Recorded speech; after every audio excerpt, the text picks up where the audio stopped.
নমস্কার বন্ধুরা, দিনের চিত্র চ্যানেলে আপনাদের অনেক অনেক স্বাগত জানাই। আজকে আমি আপনাদের সাথে একটা ডিফারেন্ট ব্লগ শেয়ার করতে চলেছি। আজকে আমরা এক জায়গায় বেড়াতে যাচ্ছি। আমাদের ডেস্টিনেশন সিকিম। ঈশ্বরকে প্রণাম করে শাশুড়ি মার আশীর্বাদ নিয়েই আমরা আজকে বেরিয়ে পড়লাম পাহাড়ের দেশে। একঘেয়েমি জীবন থেকে একটুখানি মুক্তির স্বাদ নিতে। মেয়েদের এখন গরমের ছুটি, তাই গরমের ছুটিটা একটুখানি ঘুরে আসি। সারা বছর তো ওদের পড়াশোনা লেগেই থাকে, তাই ওদেরও একটুখানি এই একঘেয়েমি জীবন থেকে মুক্তি পেতে ইচ্ছা করে।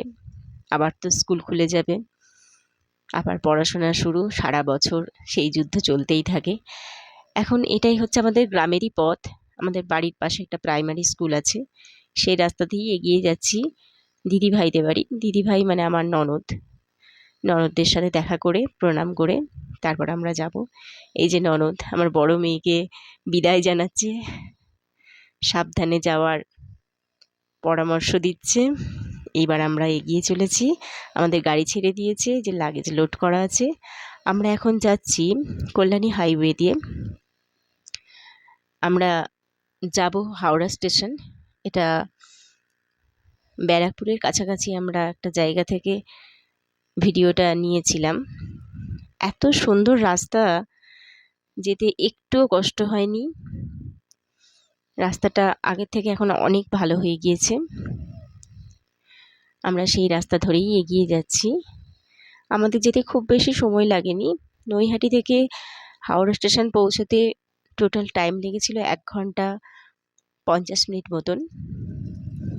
তো আমরা বেরিয়েছি তখন বেলা 11টা বাজে।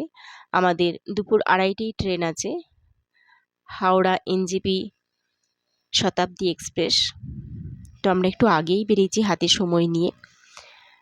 রাস্তায় জ্যাম থাকতে পারে, অনেক রকম সমস্যা হয়, তো হাতে সময় নিয়ে যে কোনো জায়গায় এগোনোই ভালো। তা আমরা এখন যাচ্ছি এই রাস্তা ধরে। আমরা কোথায় কোথায় যাব সেগুলোই আপনাদের সাথে আজকে শেয়ার করব।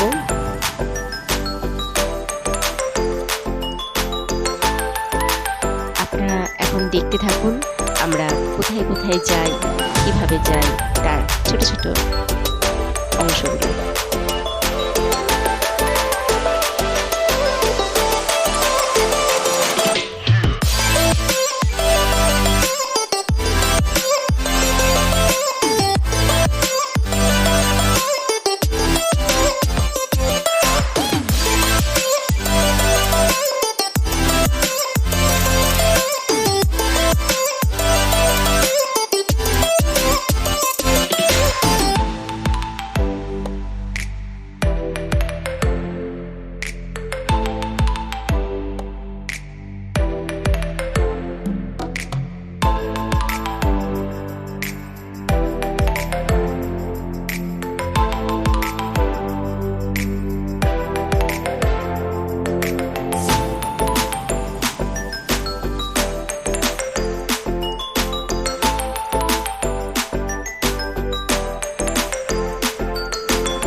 এই দেখুন বন্ধুরা, আমরা কলকাতায় ঢুকে গিয়েছি। জ্যামেতে গাড়িটা দাঁড়িয়ে আছে। পাশে বেশ দুধারে সবুজ গাছপালা দেখা যাচ্ছে এখনো। সাধারণত কলকাতার রাস্তাগুলো খুব যানজট হয় তো, দুধারে শুধু গাড়ি আর বড় বড় ফ্ল্যাট। এই ফ্ল্যাটগুলোকে আমার বড় মেয়ে আবার জায়েন্ট বলে। ও বলে কি, মা এইগুলোর মধ্যে মানুষ কিভাবে থাকে, কত ছোট ছোট স্পেস। আমরা গ্রামের মানুষ তো অনেক বড় বড় জায়গা দেখতেই অভ্যস্ত, খোলামেলা বাড়ি আমাদের গ্রামের। তাই এই সমস্ত ফ্ল্যাটের মধ্যে কত মানুষ এক একটা কমপ্লেক্সে থাকে। অবশ্য কলকাতা থাকার অনেক প্লাস পয়েন্ট আছে। আমরা গ্রামের মানুষ, কমিউনিকেশনে আমাদের অনেকটা অসুবিধে হয়। সেই তুলনায় কলকাতায় থাকার অনেক সুবিধে। অনেক মানুষ যখন এক জায়গায় থাকে তখন মানুষকে এইভাবেই থাকতে হয়। আমরা এগিয়ে চলেছি রাস্তা দিয়ে, মাঝে মাঝেই জ্যামে গাড়ি দাঁড়াচ্ছে। তবু আমরা খুব তাড়াতাড়ি হাওড়া স্টেশন পৌঁছে গিয়েছিলাম। খুব বেশি জ্যামে আটকে থাকতে হয়নি আমাদের। এই যে এগিয়ে চলেছি, সঙ্গে থাকুন, আপনারা দেখতে থাকুন পরবর্তী অংশগুলো ধাপে ধাপে।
এই যে চলে এসেছি আমরা হাওড়া ব্রিজের কাছেই। এই দেখা যাচ্ছে হাওড়া ব্রিজ। এই হাওড়া ব্রিজ কলকাতার একটা বড় ঐতিহ্য। ব্রিটিশদের স্থাপন করা এই ব্রিজ কত পুরনো, কত মানুষের জনজীবনের সাক্ষী হয়ে আছে। কত মানুষ প্রতিদিন এই ব্রিজের উপর দিয়ে গঙ্গার এপার থেকে ওপারে যাতায়াত করে। এই ব্রিজ শুধু একটা ব্রিজ নয়, এটা একটা ঐতিহ্য এবং দুটো জায়গার মানুষকে একসাথে করবার একটা সংযোগকারী সেতু, যে দিনের পর দিন একইভাবে দাঁড়িয়ে রয়ে চলেছে কত মানুষের জীবনে সাক্ষী হয়ে। এই যে গঙ্গা দেখা যাচ্ছে, গঙ্গার ওপর দিয়েই আমরা চলে গেলাম হাওড়া স্টেশন। এগিয়ে চলেছি।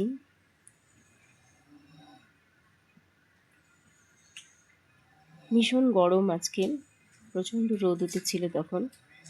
বেলা প্রায় 1টা বাজতে যায়। আমরা ব্রিজ ক্রস করছি। এই ব্রিজটা এলেই ছোটোবেলাকার কথাগুলো মনে পড়ে যায়। যখন আমরা বিহারে থাকতাম তখন এই ব্রিজের ওপর দিয়ে কত গেছি বড় বাজারে, ওখান থেকে কত কী কেনাকাটা করেছি। তারপর আবার এই ব্রিজ পেরিয়ে হাওড়া স্টেশন দিয়ে ট্রেন ধরেছি। ছোটোবেলাগুলো বড় ভালো ছিল, কত আনন্দ, ছোট ছোট জিনিস কেনার উপরেও কত আনন্দ থাকতো। বড় হয়ে অনেক কিছু পেলেও তার কিন্তু সেই ছোটোবেলার ভালো লাগাগুলো আর খুঁজে পাওয়া যায় না। এই যে হাওড়া স্টেশন চলে এসেছি আমরা, আমাদের লাগেজ নিয়ে ট্রেনে উঠে পড়েছি, শতাব্দী এক্সপ্রেস। আমরা বসে পড়েছিলাম, বাড়ি থেকে কিছু টিফিন বানিয়ে নিয়ে এসেছিলাম, চাউমিন, তাই সবাইকে দিচ্ছিলাম। এই চাউমিন সবাইকে দিয়ে দিলাম। আমরা একসাথে এসেছি 8 জন। আমার মা, আমার বোন, বোনের হাজব্যান্ড, ওর ছেলে, আমার হাজব্যান্ড, আমার 2 মেয়ে, আমি। তো আমাদের আলাদা আলাদা সিট পড়েছিল। ট্রেন ছেড়ে দিল হাওড়া স্টেশন। আমরা টিফিন করে নিচ্ছিলাম, যদিও শতাব্দীতে ইনক্লুডিং খাবার দাবার থাকে। বিকেল 4টার দিকে স্ন্যাক্স দিয়ে গিয়েছিল আমাদের। তার আগে একটা জলের বোতল দিয়ে গিয়েছিল। তো আমরা মাঝখানে নিজেরা গল্প করে খানিকটা সময় কাটিয়েছি। এই যে দেখতে থাকুন আমাদের রাস্তার অংশগুলো।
আমরা এই রেলপথ দিয়ে এগিয়ে চলেছি আমাদের গন্তব্য নিউ জলপাইগুড়ি স্টেশন।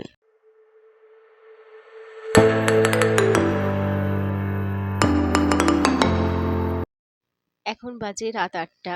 আমাদের ডিনার দিয়ে গেছে, ইনক্লুডিং খাবার ছিল শতাব্দীতে। দিয়েছিল রুটি, ভাত, তার সাথে ডাল, সবজি, চিকেনের একটা প্রিপারেশন ছিল। যারা ভেজ নিয়েছিল যারা, তাদের জন্য ছিল পনির, আর ছিল দই আইসক্রিম। তো আমরা খাওয়া দাওয়া করে নিউ জলপাইগুড়ি স্টেশনে নেমে গেলাম। তখন রাত প্রায় 11টা বাজে। এখন আমরা স্টেশন থেকেই বেরিয়ে যাচ্ছি গাড়ি ধরবো বলে। এখানেই আমরা একটা রাত একটা হোটেলে থাকবো। এই নিউ জলপাইগুড়ি স্টেশনের পাশেই এই কার পার্কিংয়ের জায়গা। এখান থেকে আমরা রাত্রিটুকু থাকার জন্য একটা হোটেল নিয়েছিলাম। তো সেই হোটেলের উদ্দেশ্যেই আমরা এখন বেরিয়ে পড়েছি গাড়ি নিয়ে। পরিবেশটা বেশ মনোরম ছিল, সুন্দর হাওয়া বইছিল। কিছুক্ষণ আগেই বৃষ্টি হয়ে গিয়েছে।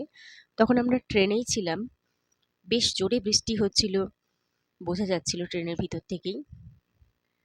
ট্রেন আমাদেরকে ঠিক টাইমেই নামিয়ে দিয়েছে, যদিও আধ ঘন্টা ডিলে ছিল মাঝ রাস্তায়, তবুও কিন্তু আমাদের ঠিক টাইমেই ট্রেন নামিয়ে দিয়েছে। এখন রাত্রিটুকু থেকেই আমরা ভোরবেলা বেরিয়ে যাব গ্যাংটকের উদ্দেশ্যে। আমরা এসেছি প্যাকেজ ট্যুরে, তাই প্যাকেজের নিয়ম অনুযায়ী ওরা ওখান থেকে ভোরবেলা গাড়ি আসবে আমাদের নিতে। তো দেখতে পাবেন পরবর্তী ভিডিওগুলো পরের ব্লগে।